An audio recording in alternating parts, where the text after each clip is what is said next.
Hello, you lovely people, and welcome back to Sabbatical Stories. I'm your host, Bex Thomas, and today I'm coming to you from Vietnam as we start to travel back for the Northern Hemisphere summer. So please do excuse any scooters you can hear in the background. I set up this podcast to inspire courage and normalise taking a break from your career. If you find these stories valuable, I would love it if you could help by subscribing, liking and rating the show. It really does mean a lot. Today I'm joined by Sahara Rose de Vore, the founder of the Travel Coach Network.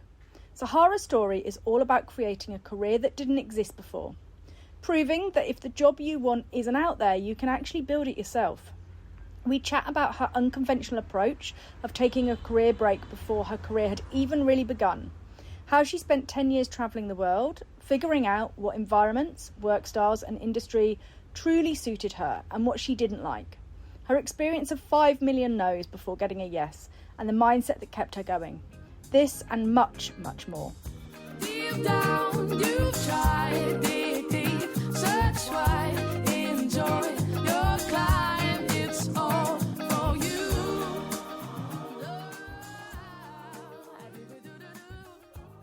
So welcome, Sahara, it's lovely to have you. Hi, Rebecca. Thank you so much for having me today. My pleasure. I always ask guests to introduce themselves because at the end of the day, who better to do so than you? So can you give us an insight into Sahara Rose and also your sabbatical story, please? Yeah, absolutely. So I am Sahara Rose de Vore. I'm the founder and CEO of the Travel Coach Network, which is a global community of travel coaches. I went from a broke college student to traveling to 84 countries to now paving this new travel coaching path in the industry. I always believe that there was more to the planning and booking process than just a transaction and a vacation when it came to travel. This led me to creating the world's first and only ICF accredited certification program for travel coaches around the world. I'm a published author, a global speaker, TEDx speaker, and I've been seen in over 200 plus media outlets for my travel and business expertise, including Forbes, TripAdvisor, CNBC, and CNN Travel. I was also named one of 2023's most influential women in travel by Travel Pulse, which is pretty cool. And I was on season 8 of Project Pitch It. I love that. I can't wait to explore that a little bit more. For the equivalent of the UK and Australia, that's like Shark Tank, that sort of... Yeah, it's a Project Pitch It is a local. I'm based in my home Milwaukee, Wisconsin. So it is a local pitch competition. So it was, really exciting because I absolutely love Shark Tank. I've watched almost all the episodes of Shark Tank as well as Dragon's Den, all the different versions of it.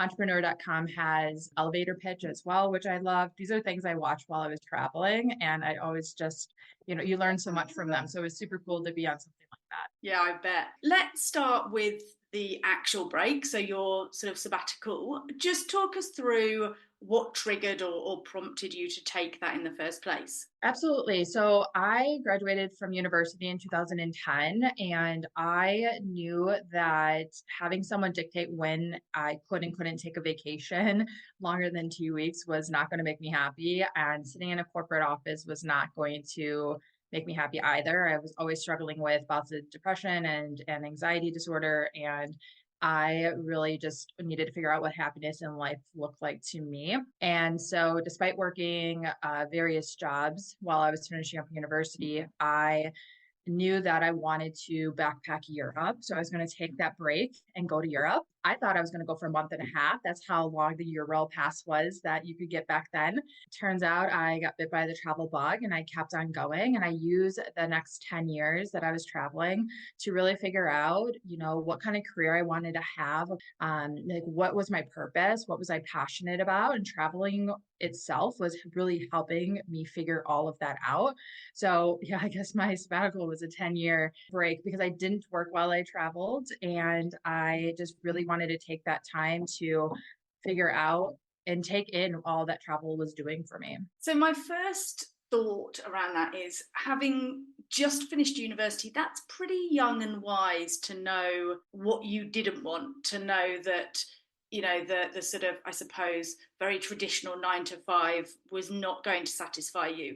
Where did those thoughts come from, and how did you know that so early on? Yeah, that's a good question. I think like looking back on it, like I said, I had worked a handful of a wide range of jobs. When I was still in university, I was working 5 jobs at once in order to pay my bills in Chicago, which it was not cheap, to be able to save money because my plan was after graduation to travel. So I was really focused on working. I always chose jobs that I was really interested in and they were fun to me and flexible so I could build my own schedule. That's how I was able to work 5 at a time.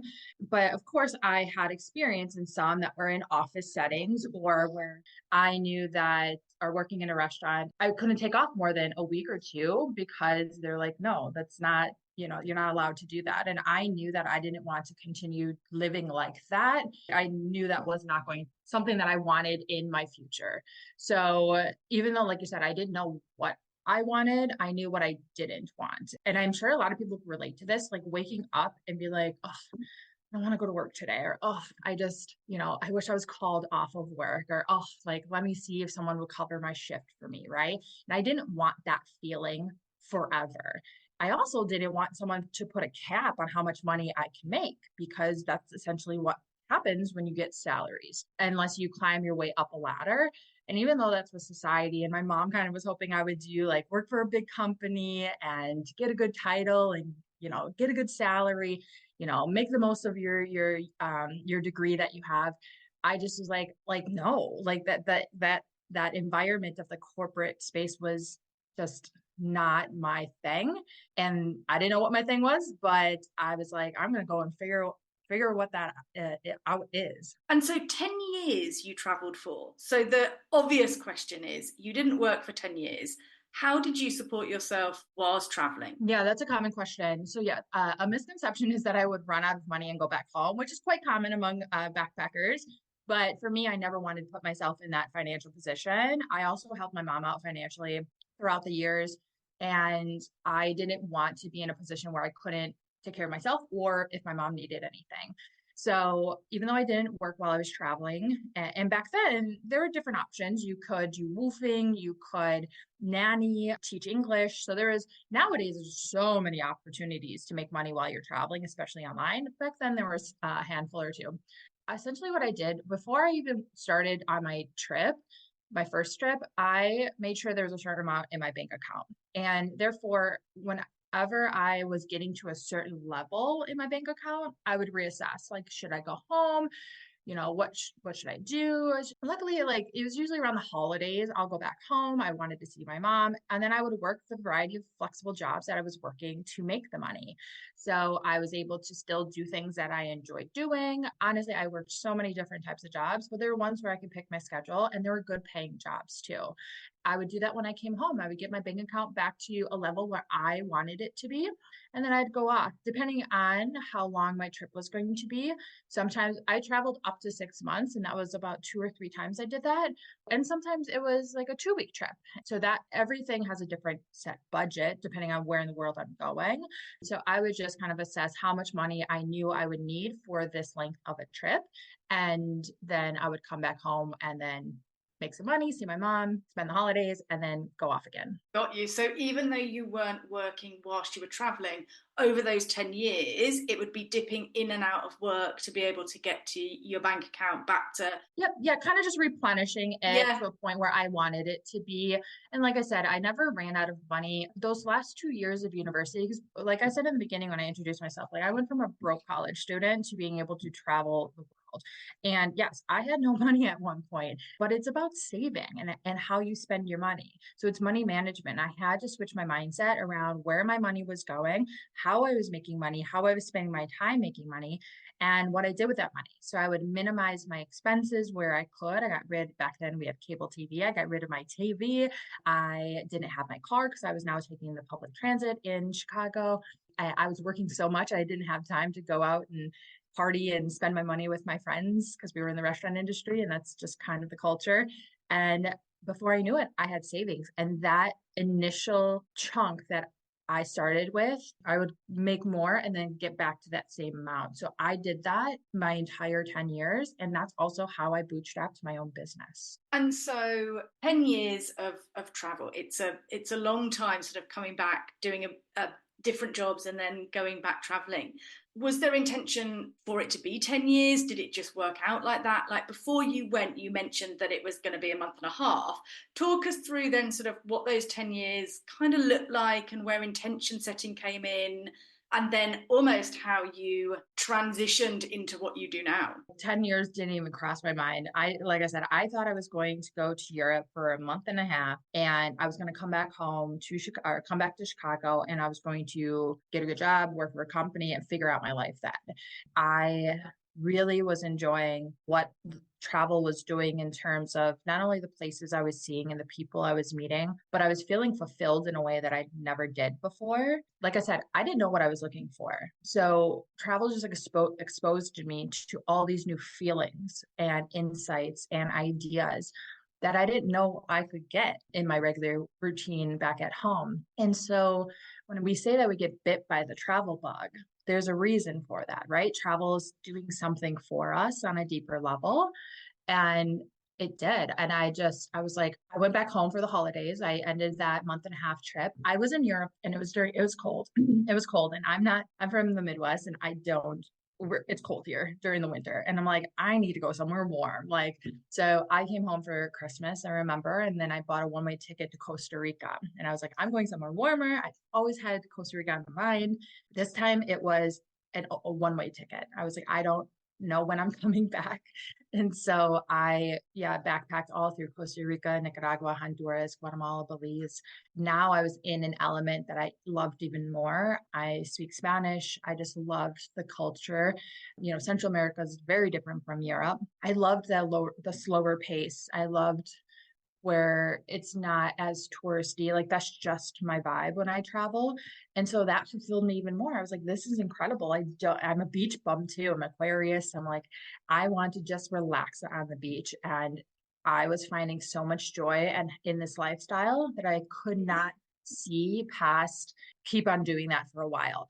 And even though in the back of my mind, I was like, okay, what am I going to do for a career? What do I want to do for a career? And even though I had a degree in hospitality and tourism management, which you're like, well, yeah, there's a connection there. All the things I'd learned about, I didn't want to do those things. I didn't want to work in hotels. I didn't want to be a flight attendant. I didn't want to plan parties. I didn't want to work in country clubs. So yeah, there were a lot of opportunities, especially in the big city of Chicago, but none of them fulfilled me and the lifestyle that I wanted. Like I said, I didn't want to sit in a corporate office. And I didn't want to work for a company that paid me to travel either, because I had working in the restaurant industry, I'd met a lot of business travelers who didn't get to do or see anything. So I knew right off the bat, that's not what I want either. And so before I knew it, I just kept doing that. I would go and I'd come back home and then I say, where else in the world do I want to go? And then I discovered Southeast Asia and fell in love with that. And I went back several times as I was trying to figure out what I wanted to do. I was like, well, during that time, there was a prime time in the travel industry. And so that gave me new ideas of what is possible. Like there was travel blogging and all these other things. I was like, but none of that also aligns with what I want to do. Like, what else can I do? And so I said, you know what? I'm just going to give myself to the age of 30. Then I'll sit down and I'll figure out what I want to do with my life, what kind of career path I want to have. So I had this window of time. And then before I knew it, 30 came and I had to figure it out. What sort of things did you do whilst you were traveling to help you start to figure it out? I was talking to people. I was talking to people about, what did they do? Why were they traveling? What did travel do for them?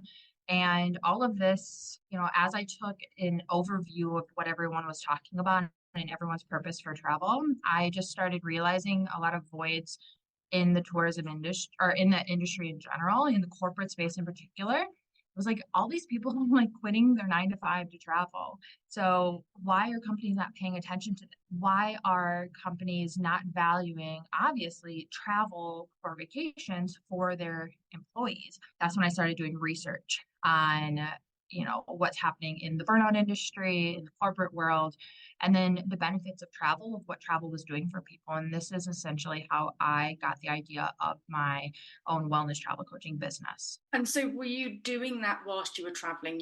As you were talking to people, you'd then sort of go down research rabbit holes and actually sort of explore what that could look like or where the gaps were, and start thinking about and ideas starting to ruminate whilst you were traveling for those 10 years? Yeah, I spent the next 2 years just doing literal research online, whatever articles, studies, statistics I could find. And you would just go down a rabbit hole of, study after study that you didn't even know existed, and was learning a lot about, especially the American culture. I was just collecting data, and especially when it came to wellness travel. And then I was seeing, as I was doing my research, I was seeing what wellness was being defined as, and that was gyms, spas, yoga retreats, and wellness centers. And I was like, there's so much more to wellness and travel than what is being talked about and what's being offered. And that's what sparked my idea to, combine travel and wellness and coaching all together in my own wellness travel coaching business. So 30 came. Did you stick to okay, I'm now 30, I'm gonna, find out and think about what it is I want to do? Yeah. Yeah. So 30 obviously came about. And this is the first time that I bought a little mini laptop to travel with. And I remember sitting in the north of Spain, in Bilbao, Spain, in the common room of my hostel. And I opened up my laptop and I started Googling like how to start an online business. So what are people doing online? How are people making money? What are people doing in travel online?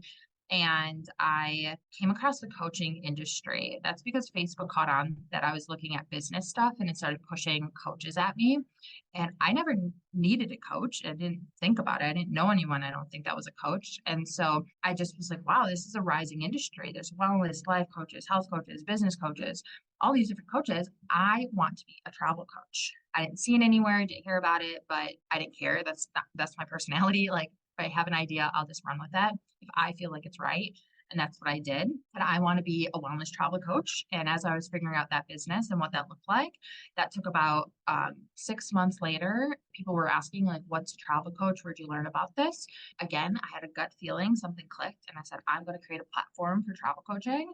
And I'm going to figure out what that looks like and what that means. And that's when I founded the Travel Coach Network. There's so much in that, isn't there? And what's a travel coach? You're like, well, I've just actually made it up. Well, actually, so when people were reaching out to me, because I was posting about my wellness travel coaching business on Facebook and on Instagram and stuff, and people finally people were reaching out, and they're like, "What's a travel coach?" After about the third time I was asked that, I was like, maybe I'll just go to Google and Google what travel coaching is. And I didn't do this. I registered my business. I figured out what I want to do in wellness in travel coaching. I didn't care what the definition or what was out there.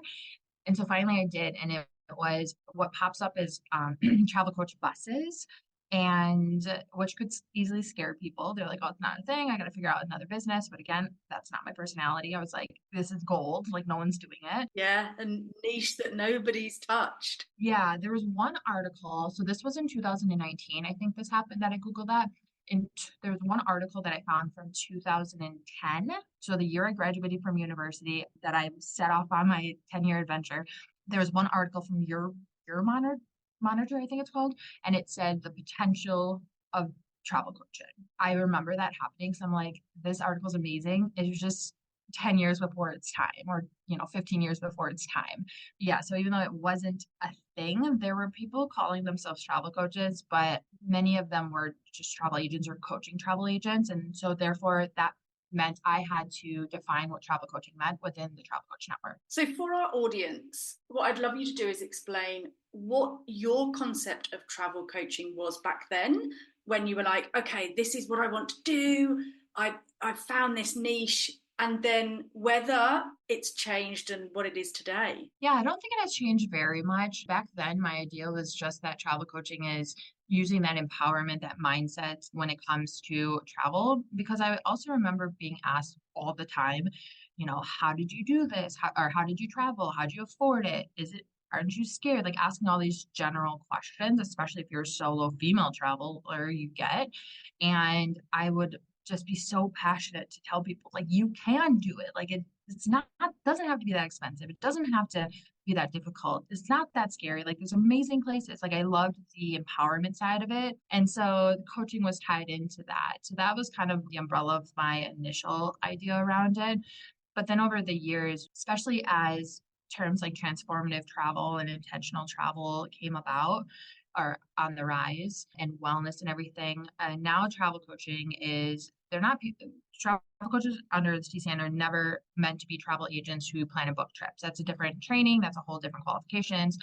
I never had travel agents in mind because I never wanted to be a travel agent. And so, under our definition, travel coaches help people set intentions for their trip and bring awareness to why they want to travel so that they can use travel as a medium or a tool for things like transformation, healing, connection, self discovery, all these underlying motivations of why we go on a trip. And when you were sat in Barcelona with your laptop and you started up your wellness travel coaching business, who was your target market and what was that business essentially? Yeah, so my wellness travel coaching business, I was passionate about helping the corporate space. I wanted to empower and encourage them and educate them on various wellness benefits of travel.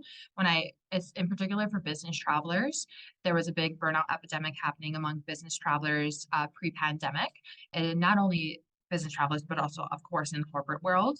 But I became super interested in the business travel industry, despite never being a business traveler myself. There's all this research on how travel can help us with our mental, emotional, physical, social well-being, and even our professional life too. Why are companies not looking at travel as a tool to help people be the best selves, to be the best, most productive they can? But instead, business travel was causing all these health issues and work issues and everything from addiction problems to obesity to mental illnesses to fatigue. Obviously, all these things are going to lead to low productivity, no creativity, all the things that you're supposed to be doing if you're being sent out on a business trip. So I wanted to be able to help them flip the script and use travel to benefit them, to improve versus be a detriment to their health and work life. And how has your business now grown and morphed in the last 4 years, nearly 5 years? Yeah, I think we're over 5 years, maybe almost 6 now. So the wellness travel coaching business came first. So that's about 10% of what I do now, but it really took off, and the pandemic really helped that, just because wellness and self-care got catapulted to the forefront of the corporate space, right?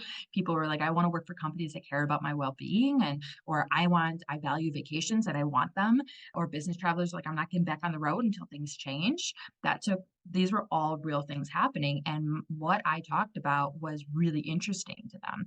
And I got my foot in the door with the Global Business Travel Association. I invested in the membership. I showed up at their large event in Chicago back in 2019, printed off a really bad flyer, and I studied every single one of the 700 exhibitors that are going to be there of the companies, looked at what they're doing in wellness, and walked up to every single booth, which is extremely intimidating because if you've ever been to a GBTA convention, they are massive booths. They spend millions of dollars on one booth.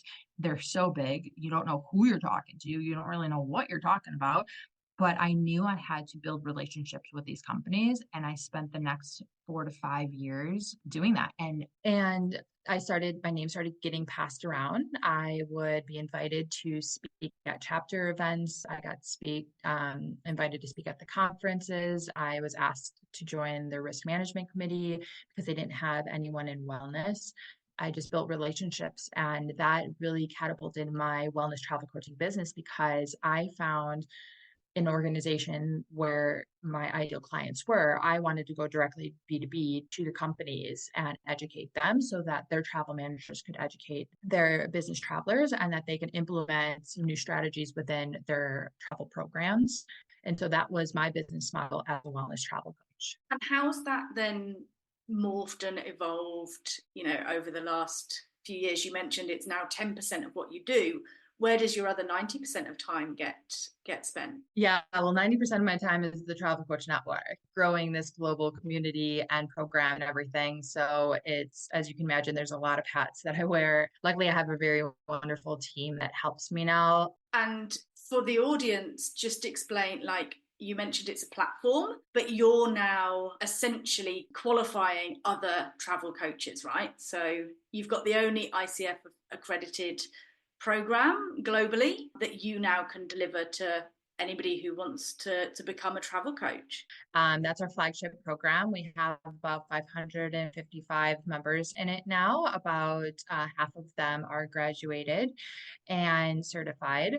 And we have members from 40 plus countries. So we have people from Romania and Zimbabwe to Nigeria, and of course, Australia, Canada, Europe, all around this world, which is absolutely incredible to know that our program reaches that far and that many people around the world are interested in becoming travel coaches and designing businesses that are unique to themselves and their own passion for travel. And I have to say, having gone through the course, it's phenomenal, and being part of the community is wonderful as well. The support that everybody has for each other. I've made lifelong friends that I'm certain I'll meet up with. I haven't yet, but when your sort of paths cross, and that serendipitous moment will come. Sahara, I think what's incredible about your story is that you knew what you didn't want, but you didn't really know what you wanted. And you've created this business and this life out of something that didn't really exist. For anybody who is in a similar situation where they're done with what they're doing and they are wanting to take a career break or a sabbatical to really sort of explore what they could do, what would be your advice to them around, setting up a business that doesn't even exist? Companies start from somewhere, right? Someone has to be the first to do something. And even if you have an idea and no one's doing it, it doesn't mean that that's going to be the same idea when your company, reaches its level of success, whatever you define it as. So when we think about Amazon and, all these big companies, Facebook, they started off with a certain idea and then they evolved over time. So you never know what you can do and what you can create. And I don't think that in life you should ever wait for someone to give you the green light or thumbs up to do anything that you want to do. If you feel like you have an idea and you can support that with not only your anecdotal proof, but also doing research. What kind of pillars of strength can you have around this? And then figure out along the way of how you can turn this into what you wanted to turn it into. And be open-minded, because just like traveling, which is a journey, your business is a journey too. If you're someone like myself back then, where I didn't know what I wanted, but I know what I didn't want, make a checklist of what you don't want. Then make a checklist of things that actually make you happy, because I'm a big believer that you really can design the life that you want, but you have to be the one to do that. And that if that involves being your own boss, if that involves, having a goal and working for a certain company that you really strive for. So whatever that looks like to yourself, getting crystal clear on what would make you happy and what would not make you happy. And then create some sort of plan of action, but leave room for just learning and growth and evolution, because timing is everything. I'm just a big believer in that. Like, everything that's going to happen for you is going to happen when it's meant to happen. And so even if you get a no now and someone says, I don't like your idea, keep on going. Like, in business, you're going to hear 5 million no's before you hear yes. And even if people don't get it, use that as clarity to be more clear on what it is you're doing. And that's something I had to do as well too.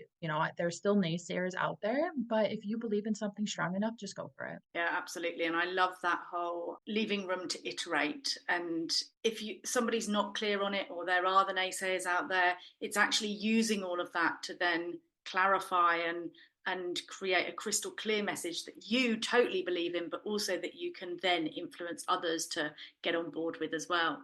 What have been the biggest challenges for you along the way of building this business? I'm asked this question often as an entrepreneur, but I'm someone who I take every mistake and I use it as leverage to learn something, and I don't have regrets. But if I had to choose something that would be the most challenging, honestly, the most challenging for me in the Travel Coach Network, because it is a global community, is probably engagement within the community, just because it's really hard to get people from all around the world to be as engaged as you would like them to be. And I think that's a challenge more for me as an entrepreneur, to not take things business so personally. And that's something that a lot of entrepreneurs, like, you have to work through. It's like, business is not personal, but it's hard when you're kind of building and raising your baby, right? Not to take it personally. That kind of challenges you a little bit more than like the actual strategic trial and error and development phase. If you think about your 10 years of traveling and really exploring what it was that you wanted to do, what was the most unexpected part of the journey? Apart from obviously being on the road for 10 years, which was never expected. Honestly, I just think maybe the relationships that I built and the people that I met, I didn't expect. I'm an only child. I was a solo traveler. I'm very comfortable and used to being alone. And so I just met some of the most incredible people who I ended up traveling a little bit with. You just never know who you'll meet. And so that was kind of one of the biggest surprises that I had traveling. And you just don't realize the impact that people can have on you, and you didn't even know they existed in this world until you cross paths at some point with them. You mentioned that you have put a little bit of a pause on travel at the moment because you've just had your son, who is a very cute 8-month-old, I have to say. Thank you. What do you think how do you think travel will part of play or be a part? Oh my goodness, stop there. How do you think travel will be part of your future and your family's future? Yeah, I think I'm still kind of figuring that out. What I can see right now, and my mind's always in a business mode versus vacation mode now. But I can definitely see bringing my baby to my conferences because I want to continue and pick back up on my speaking and going to different conferences and events, not only for networking, but also promotions and speaking opportunities, which I absolutely loved doing before having my son. So I can definitely see him coming with me and being a part of that. And I think that would be really good for him too, because one, he's very social, but I think I try so hard to show him my hard work, even though he's so young right now. I just want to be able to display what hard work and determination and grit looks like in hopes that he picks some of that up for me. So I think getting him involved as much as possible in my work travels will be great. But then yeah, I mean, we do a lot of domestic traveling with him now. So he's gone to the beach a few times, so being able to kind of take advantage of, the travel we can do right now and having him just have these little mini experiences that really make an impact on him and also create memories for us already. Sahara, it's been absolutely wonderful to really explore your story. And for me, especially because actually I've always sort of been on the periphery of your story, but I've never realized that it was that whole 10 years and sort of, I suppose, the intention, even though potentially it wasn't set right at the beginning, of those 10 years of finding what it was that you wanted to do and spend your life doing. What I love to ask guests is, what would be your top 3 tips for the audience, for those people that are considering taking a career break or a sabbatical or are currently planning one or on one? Yeah, I would just say just do it. Stop questioning. And if it's in your gut and your heart, that's what you want to do, just do it. You're not going to regret it. I know it's not easy for everyone just to do it, just to take a sabbatical, but come up with a plan B or figure out what really makes you happy and make a checklist with that.